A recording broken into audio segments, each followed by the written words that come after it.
Our conversation with the PA football historian concludes with some of his favorite rivalries in Pennsylvania high school football. The LaSalle and St. Joe's matchup annual game, along with McDowell versus Cathedral Prep, highlight this episode, as well as some great conversation about where the state championship game should be played. It's all coming up for you in just a moment. This is the Pigskin Daily History Dispatch, a podcast that covers the anniversaries of American football events throughout history on a day-to-day basis. Your host, Darren Hayes, is podcasting from America's North Shore to bring you the memories of the gridiron, one day at a time. So as we come out of the tunnel of the Sports History Network, let's take the field and go no huddle through the portal of positive gridiron history with pigskindispatch.com. This podcast is part of the Sports History Network, your headquarters for the yesteryear of your favorite sport. You can learn more at sportshistorynetwork.com. Over the past week and a half, we've been having, every other day or so, we've been having the PA football historian some great excerpts of an excellent discussion that I had with him a few weeks ago on the great rivalries of high school football for the state of Pennsylvania. And we are glad and happy to have shown all of them. But now we have part 4 of this series, and it's the conclusion that has two great rivalries for some big schools at opposite corners of the state. And I think you're really going to enjoy this as we continue with our discussion and conclusion of the PA football historian right now. Yeah, and that next one that you're alluding to, and I know you have some familiarity with this one, is in the Erie area, and it's Cathedral Prep in McDowell. I've finally shaken my habit, not being an Erie County guy.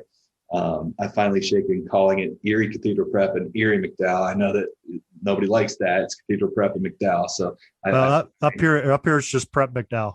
Yeah. So I'll work on getting the Cathedral out of there too. But, I think this is, from a view from afar geographically from where I sit.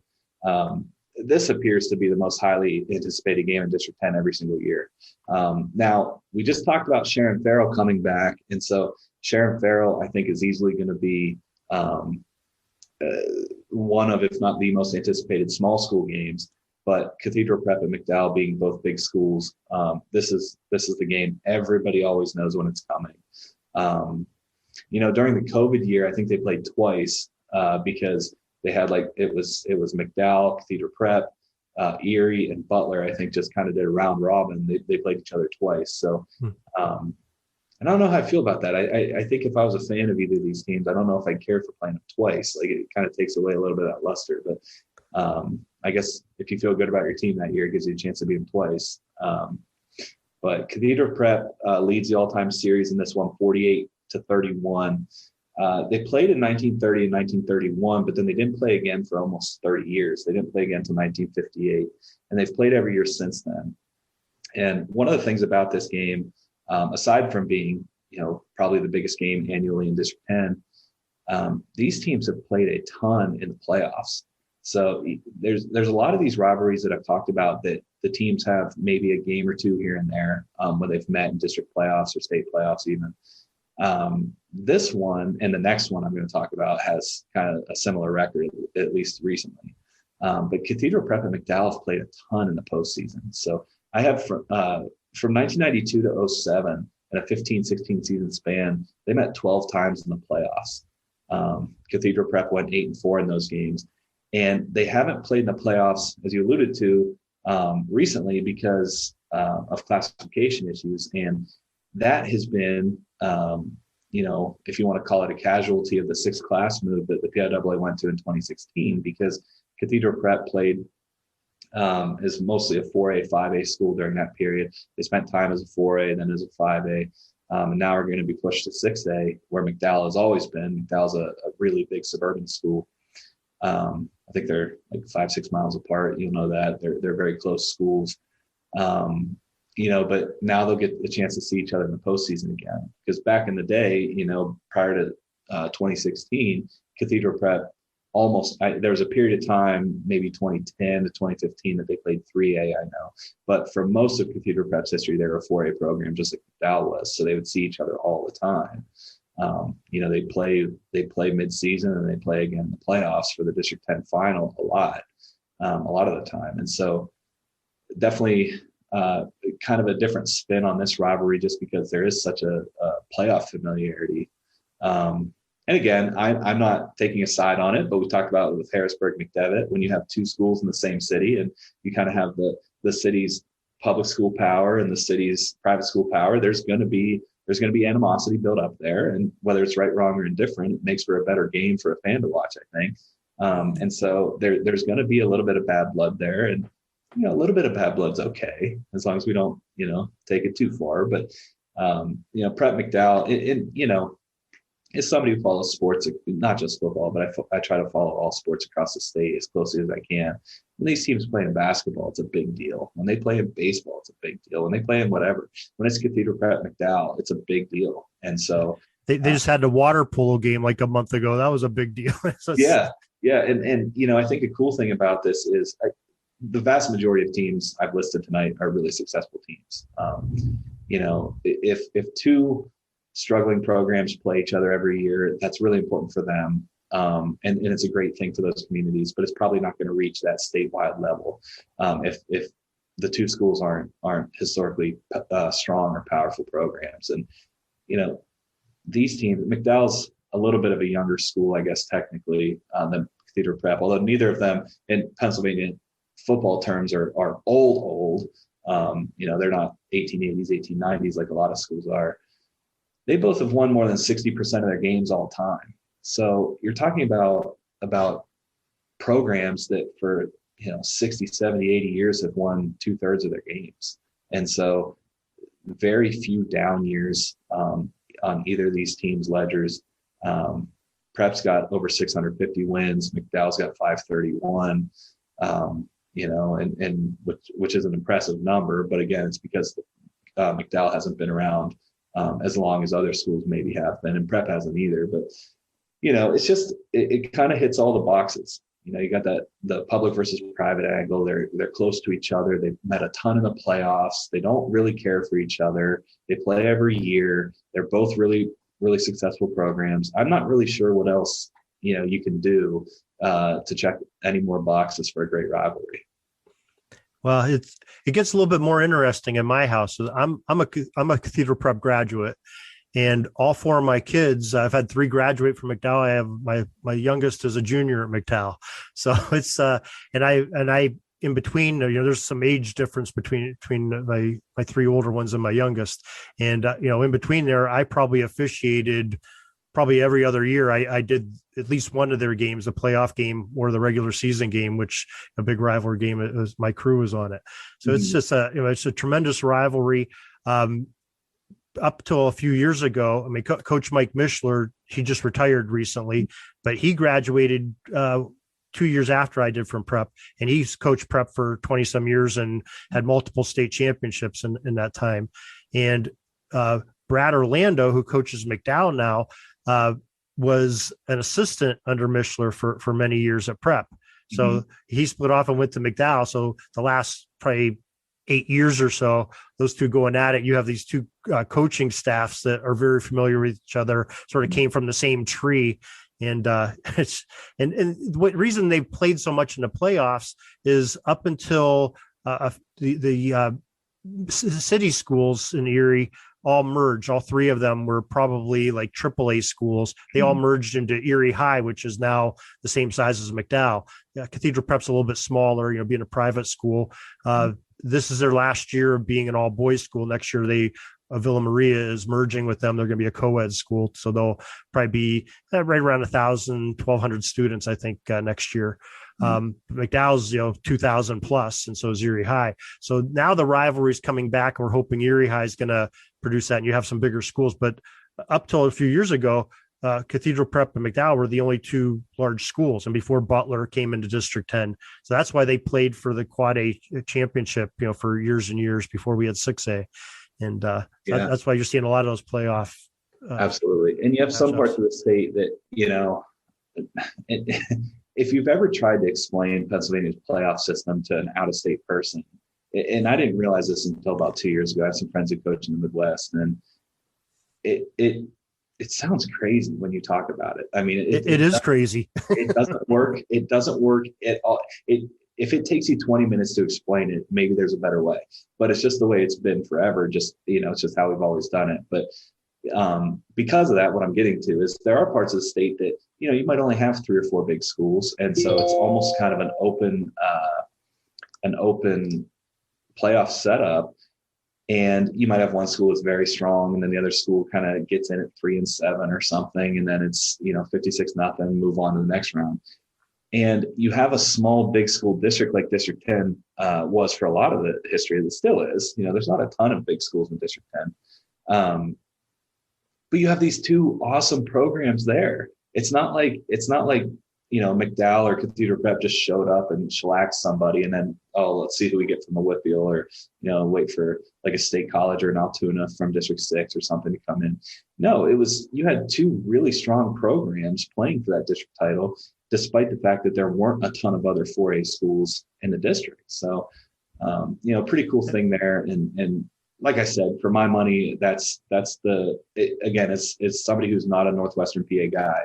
When I think of District 10 football in the game, what's one game that I'd like to go see someday? It's McDowell Prep. And I think that, that's kind of that final barometer of what makes a great rivalry. Somebody who has no ties to it wants to go see it. And year after year, you can bank on it being that kind of show. Open invitation to you. Let me know when you want to come Awesome. up. We'll get you. I'd love to make it work. So. It's kind of interesting what the PIAA did. Probably about the time when Philadelphia schools came in, when they had added the 6A. They took, because it was always, the Whitfield has sort of their own playoff thing going on. And, they missed some of the inter-district play because they have the Whitfield championships, and it was traditionally Black Friday, and they play at Heinz Field. The rest of the West would play each other, and it'd always usually be, a Cathedral Prep State College matchup.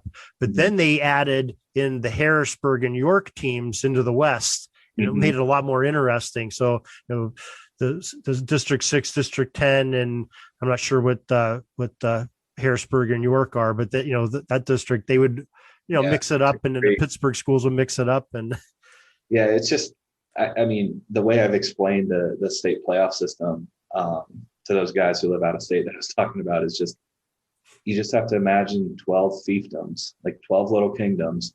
And essentially they get to some degree, the PIAA has say on how many entrants per district and whatever, but they basically get to determine who their champion is.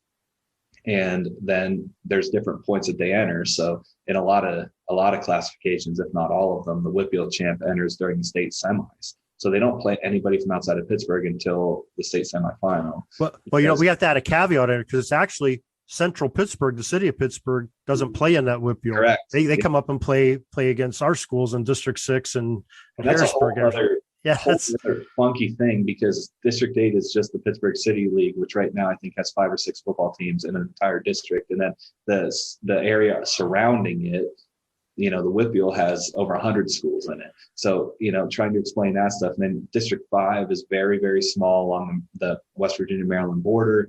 And then you have other districts that have like a boatload of teams. So I actually have started a project. I didn't get very deep into it because I couldn't really find a lot on it, but I think with deeper digging, I will. I actually wanted to do an article for the website about how those districts were decided, because it's not strictly by county, because you have a lot of, every district has exceptions to that. And then schools, like we talked about with Sharon and Farrell, they flip. There'll be things saying that, schools in this, there's a school on the way to Harrisburg called Juniata, and Juniata has played in, I think, 3 different districts at one point in time. They're District 3 sometimes, and then currently they're District 6. And I think at one point they might not have been in District 4, but they played through a District 4 league. So it's just like there's no rhyme or reason, and it's like you can't just lay it out on one sheet of paper and just say this is what happens. You have to have 6,000 footnotes to explain why this happens. And this doesn't really make sense, but just trust us because it's been happening forever. It makes sense to us, but it's hard to explain to an outsider, I think. Yeah, I think I'm not sure if it ever happened, but I think they were talking about Du Bois joining District 10's playoffs, and Du Bois is quite a distance away from us. Yeah. So and that's, the middle of the state. You have District 6 and District 9, and Du Bois is a District 9 school. You have Bradford, which we talked about way back at the start, District 9 school, and those schools. And then in the middle of it, you have Clearfield, which isn't really close to anything. And so and those schools have all been 4A at one point. Punxsutawney was also 4A at one point. And so you have these, at one point, District 9 had 4 or maybe 5 schools that were quad A schools in the old system. So the biggest class then. And it was just kind of like, what do we do with these schools? Where do we put them? Even like a State College in District 6, State College in Altoona are kind of on an island. They play mostly Harrisburg schedules. So, I think that there are a lot of great ideas out there of what things could look like that would make a lot more sense. They'd be more streamlined, but I can't say I ever see anything changing. Not that I don't think it probably should, but I don't see it's always going to be our kind of beautiful mess, that only we can understand. So just is what it is. But I think they did a pretty good job. Like I said, like 15, 20 years ago when they, because they tried to balance out how many big schools were on each side of the state.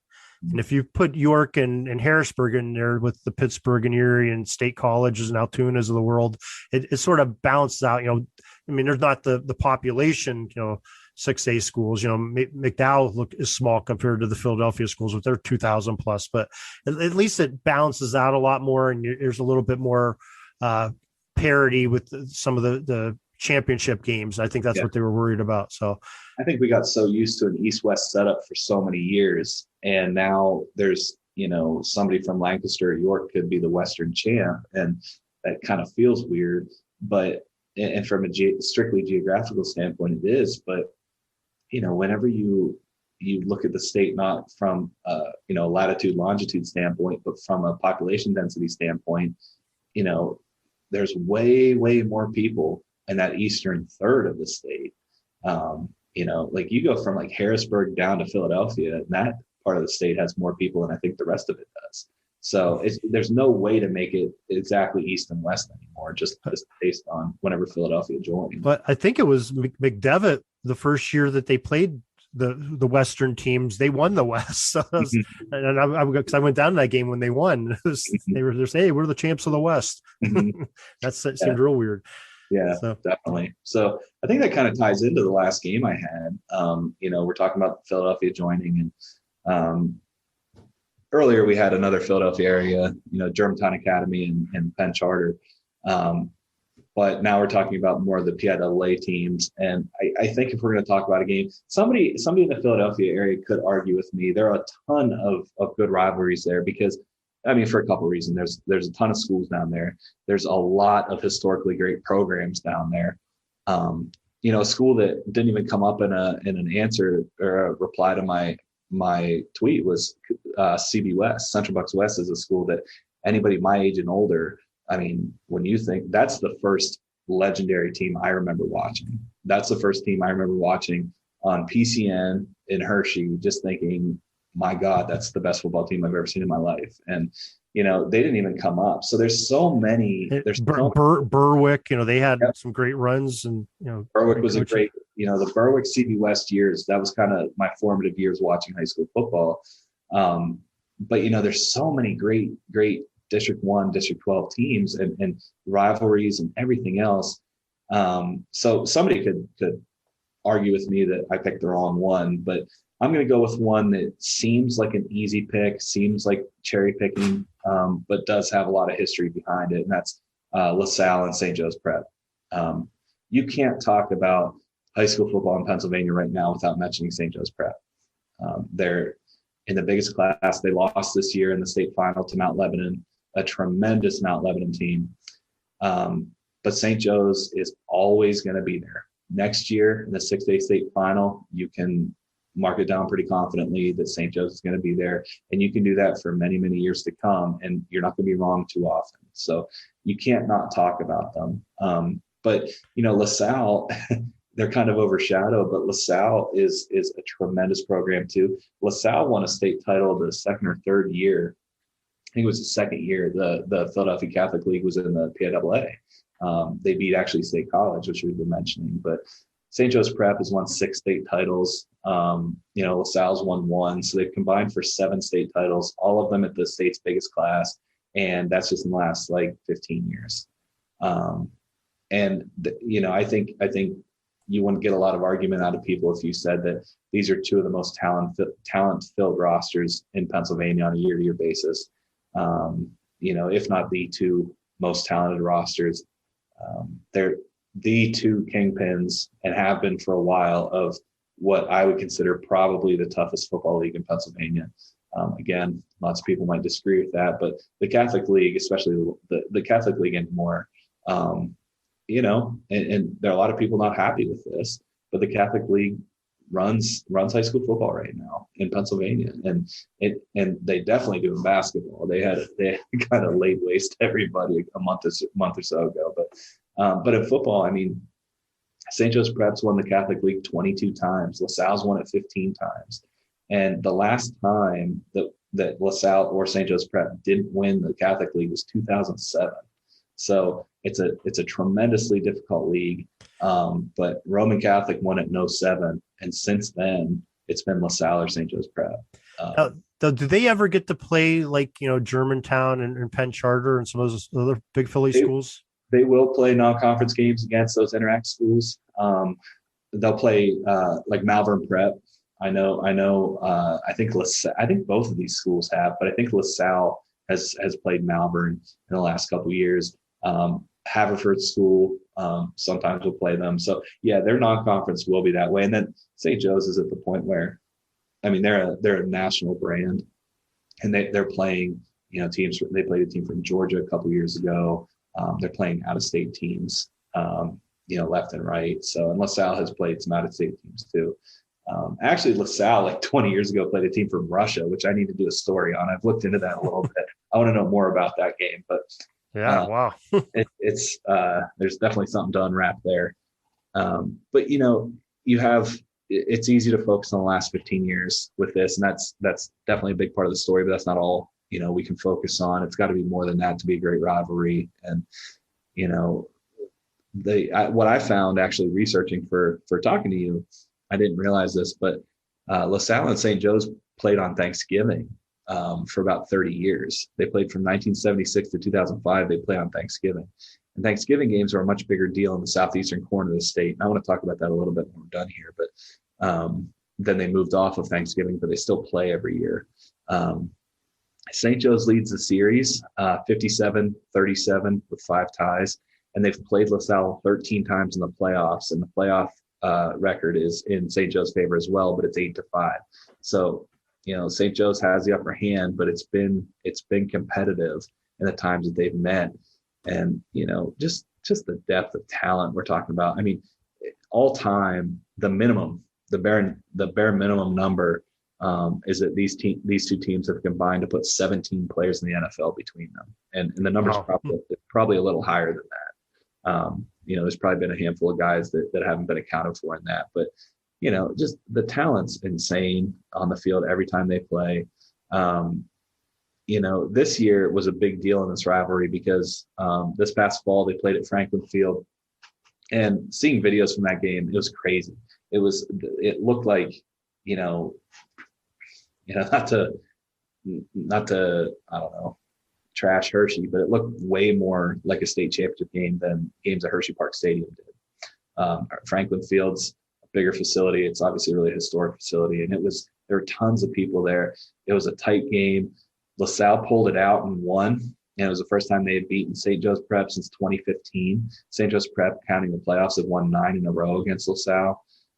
Then they met again in the playoffs, and St. Joe's won pretty handily. So, it's got kind of LaSalle came back and broke that streak, and then St. Joe's came back in the playoffs and kind of started a new one, maybe what they hope it is. But they've been playing for over 100 years, since 1915, and that Thanksgiving period from 1976 on, they've played every year since then. But before that, there were a couple lengthy periods where they didn't play.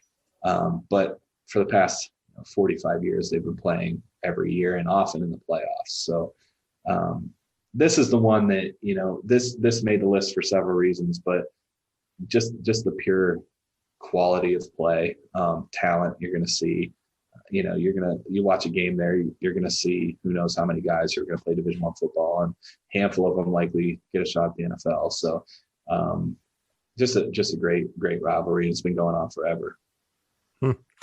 Yeah, it's I know that both of those teams, like you said, they're basketball. They come up, but one or the other comes up almost every other year and plays in the Burger King Classic we have up here that Cathedral Prep sponsors. And whether just the talent on the athletes on the basketball court, I can't imagine what they do on football. So yeah, that'll be something to watch. It brings, there's always going to be, anytime you're good, there's going to be people after you. And, there's a lot of the people who, bring up the point that Philadelphia's got 1.5 million people, and the greater Philadelphia area is 2.5, 3 million, however many people live in that corner of the state. And, people always argue about who they can get versus who other people can get. But, I don't know. I don't like to dig too much into that kind of stuff. I don't have a horse in the race to begin with, but I also, let's just appreciate the talent we see when they play each other. Now, I can see a little bit of the argument. Yeah. Whenever they get into Hershey and they're playing, a team that maybe isn't from the same environment they're from. But I mean, these are two awesome teams. St. Joe's Prep's been ranked in the top 10. I mean, now I don't know how much stock I put into like the Max Preps national rankings and everything like that, but St. Joe's Prep's always in the top 15, if not top 10. So, let's applaud them for what they've been able to do. So I mentioned that they played Thanksgiving Day games, and I've kind of mentioned this a couple of times. I don't want to talk about that. Really a southeastern Pennsylvania phenomenon for the most part. You don't see any active Thanksgiving Day rivalries really west of at least Harrisburg, if not even further east than that. It's kind of confined to a specific part of the state, and I'm not exactly sure what the reasoning is there. In central Pennsylvania, western Pennsylvania, you did have rivalry games. Prior to the start of the state playoff system, you would have rivalry games played on Veterans Day on November 11th. That was actually fairly common, regardless of what day of the week it was. So if it was on a Tuesday, sometimes that game was just played on Tuesday because people were off work and they would watch it then. But Thanksgiving Day rivalry games really are an Eastern PA thing. You have some of them, like some of the ones we haven't mentioned yet, but Easton, Phillipsburg, which we started off with. I mean, that's always going to be the top of the food chain on that. But, another District 11 team, or two different District 11 teams like Easton is, if Catasauqua and Northampton, they've played every Thanksgiving for almost 100 years. Ridley and Interboro down in Delaware County, down in Delco, they've played for a long time, really heated game usually. Ridley's one of the winningest teams in the state. Within the city of Philadelphia proper, you have Central and Northeast. I thought this was cool. They play for the Wooden Horse, which I wasn't familiar with. I want to see a picture of the Wooden Horse. I need to Google that when we're done here. But, two teams that have well over 1,300 all-time wins. Within the next 4 or 5 years, those two teams will have 1,400 combined wins. Central and Northeast have been playing since the dawn of time. Then one more that I don't think gets quite as much. I've tried to highlight a couple of these that I don't think get quite as much attention, but, another one from District 1 is Penridge and Quakertown, close together. They've played almost 100 times. This rivalry, this is kind of a weird reason to like it, but this rivalry has the most detailed Wikipedia page I've ever seen for a high school sports rivalry. If you Google Penridge, Quakertown, or just go to Wikipedia and type it in, it's whoever did that. I mean, kudos to you, because it is completely fleshed out. There's all the data you'd ever want on that rivalry. Penridge has a pretty good upper hand in the rivalry. They've won, basically 2/3 of the matchups, but Quakertown did win this past year. So, and then I guess last couple of things I wanted to say, and then I'll stop yakking, but there were a handful of defunct games that got votes that I've been talking about. So I talked about Duquesne, Clareton. I talked about the Wilkes-Barre schools, Myers and Gar especially. They merged with Coughlin, and now Myers, Gar, and Coughlin are Wilkes-Barre area now up that way. That school formed 5 years ago, maybe. And then Ford City and Katanning is a Western Pennsylvania rivalry game that's gone now because those two schools merged together. Center and Monaca is the same way. So I've always thought it was interesting when you have rivalry games that merge together. Center part of the state, you have Bald Eagle Nittany merged with Lock Haven, that's Central Mountain High School now. So you have these like heated rivals that become the same school. And I think that's got to be a touchy process to do. But Pottsville and Reading are both existing schools and big schools, but they haven't played in quite a while. But, a couple other games that Philadelphia's North Catholic against Frankfurt, Chester against the old Chester St. James Catholic School. A little one in District 6. We talked about District 6 earlier with Tyrone and Bellwood, but is Laurel Valley and United. Laurel Valley doesn't exist anymore, but those are two very small schools. But it doesn't matter how small the school is or how big the school is. Like if there's a little bit of ill will there, it's going to make a good rivalry over time.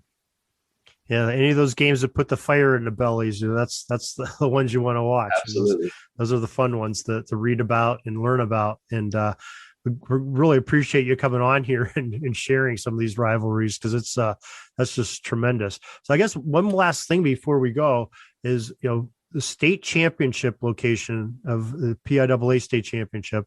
Like you said, for years and years, it's been Hershey. It was in Altoona once upon a time. Now, they've changed the venue. And it's kind of disappointing for us folks that live in the four corners of the state of having to travel. State College would be the obvious choice, because it's, basically, like you said, almost dead center of the state. And it's got a beautiful facility there. And it's too bad that the PIAA can't, do some hand holding and, kumbayas and get with the Penn State crew there and get a good price. And, because it'd be a great venue, and it's the premier Division I program of the state. You'd think they'd want to have it in there. So hopefully someday that can come to fruition, because that would be the most logical place to play these games. Absolutely. And I've said this before, and I feel like I need to preface it with, it didn't seem like a lot of people ever had a lot of love for Hershey Park Stadium as a facility.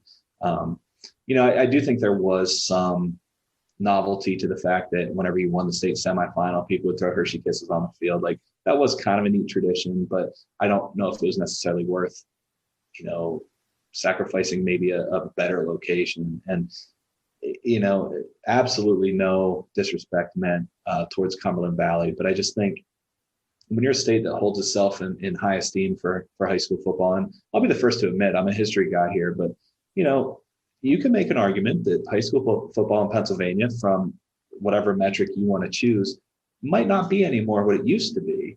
If you're looking at number of NFL draft picks or number of, nationally ranked teams or something like that, you could make an argument. I'm not saying I would definitely agree with you, but I still think we hold ourselves to a pretty high standard. And I'd get real upset if somebody said we were outside of the top 10 states in America for it. I think we do a pretty good job here. And so I think that whenever you move the state championship to a high school field, a very good high school program, a huge high school, a great school, everything Cumberland Valley has, I just don't think that sends the message that backs up what most people feel. It doesn't meet the level of pride they have in their state. And like you're saying, with Beaver Stadium would be incredible. Beaver Stadium's bid, Penn State's bid for Beaver Stadium was like 10 times, 20 times, maybe more what Cumberland Valley bid. I think I saw somewhere around the $250,000 mark. And I think Cumberland Valley came in at a couple $1,000. So, I mean, from a financial standpoint, for whatever reason, and it'd be nice if it could be worked out, but Beaver Stadium financially just isn't a realistic option right now. No, but I'm saying if you probably got some pressure from, state representatives and things like that in the PIAA. I'm all for that. I want it to happen. I mean, it's a state. I mean, it's still Penn State. It's a state school. So they should be some influence from people around the state, and that should be our premier place to play high school football for a championship game. If you're not playing at, Lincoln Financial or Heinz Field, State College, Beaver Stadium is definitely the place to play. Those are the three locations that, in a perfect world would happen somehow. I know, and I think I said this on the last podcast I was on, I don't have any thought that this is realistic, because I know how far-fetched it is. But, a system where on odd years they play at Heinz Field, even years they play at Lincoln, the Lincoln, Philly. We're split up, put 3 levels over on the east side and 3 on the west side, and alternate them, or otherwise hold them at Beaver Stadium. Those are the 3 best options. And, because really when you think about it, the rest of the state, not to diminish any of them, but, when you're talking about college stadiums outside of Beaver Stadium, obviously Pitt shares Heinz Field with the Steelers, and Temple largely shares the link with the Eagles. You're going to FCS stadiums or below, and a lot of them don't make a lot of sense travel wise. So you could throw out like a Lehigh or Lafayette, but that's way on one fringe of the state. But all 3 of those big stadiums you're talking about, there's taxpayer money that built them, or supports them. So we should be able to have absolutely some interaction and get the price down. I'm sure there's a way that can be done. I know the PIAA burned some bridges around the state, and maybe that's possibly what happened. I don't know, but who knows? But hopefully they can work something out someday. That'd be nice. And with Beaver Stadium, there's a precedent. The first ever 4A state title game was played at Beaver Stadium. And that was in 1988, and that might as well have been a million years ago if we're talking about the state of sports business and how much money sports costs now as opposed to the late 80s. But there's precedent for it happening, and there was a high school game played at Beaver Stadium just a couple years ago. Cumberland Valley played State College up there, and so there's got to be a way to make it work. If they could do it for one regular season game, I'm not sure why it can't work for now. The fact that it's a grass surface, makes it a little bit questionable maybe for 6 games. But so's Heinz. So right. They figure it out. They play 6 levels of football there. Sometimes a Friday and Saturday before a Steelers game, Thanksgiving weekend. So So I think there's ways to make it work. I just think the parties involved need to be willing to make it work, and that's always the unknown. That's always a variable you just don't know. So again, I don't say any of that is demeaning to Cumberland Valley or anything. That's no, absolutely not. But you say enough great things about that program, but it's just it's not that it's at Cumberland Valley that I think people are upset about. It's that it's at a high school stadium. We'd be saying the same thing if it was at Altoona or any other big stadium that's makes sense. But hey, really appreciate you coming on. Before I let you go, if you want to give out your social media so everybody can check it out, please do feel free to do that. Yeah. So I have a website, and I've been saying that I've been really wanting to update it more frequently in the future. Want to get on that definitely by this summer. We're posting more frequently, but that's www.pafbhistory.com. And then I'm much more active over on the Twitter side of things. And the handle there is PA_FB_history. So check it out. Lots of stuff. And again, that usually been active a little bit through the spring, but that usually picks up more into the summer and into the fall. So. And listeners, you can find both those links on the show notes of this podcast and on pigskindispatch.com. We'll have them available for you there too. So we appreciate you coming on and talking some great Keystone State high school football history, and would love to have you on again real soon. So thank you very much for sharing your knowledge. Thank you. I look forward to coming back. Peeking up at the clock, the time's running down. We're going to go into victory formation, take a knee, and let this baby run out. Thanks for joining us. We'll see you back tomorrow for the next podcast. We invite you to check out our website, pigskindispatch.com, not only to see the daily football history, but to experience positive football with our many articles on the good people of the game, as well as our own football comic strip, Cleat Marks Comics. Pigskindispatch.com is also on social media outlets, Facebook, Twitter, Instagram, and don't forget the Pigskin Dispatch YouTube channel to get all of your positive football news and history. Special thanks to the talents of Mike and Jean Monroe, as well as Jason Neff for letting us use their music during our podcast. This podcast is part of the Sports History Network, your headquarters for the yesteryear of your favorite sport. You can learn more at sportshistorynetwork.com. Are you having a hard time figuring out what to get Dad for Father's Day? You should check out Row 1 Brand's Vintage Pictorum Gallery. They have America's best sports art. With over 7,200 historic sports prints, you're assured to find something unique for Dad this Father's Day. Instead of a boring old tie, get him a historic baseball photo taken by Henry High Sandom at the historic Polo Grounds Stadium in New York City during the 1894 Temple Cup. Or, if he's an NFL buff, check out the 1963 vintage NFL poster. These are so good looking that you'll be amazed how they turn out. Shop now at sportshistorynetwork.com/row1 and save 15% off your order.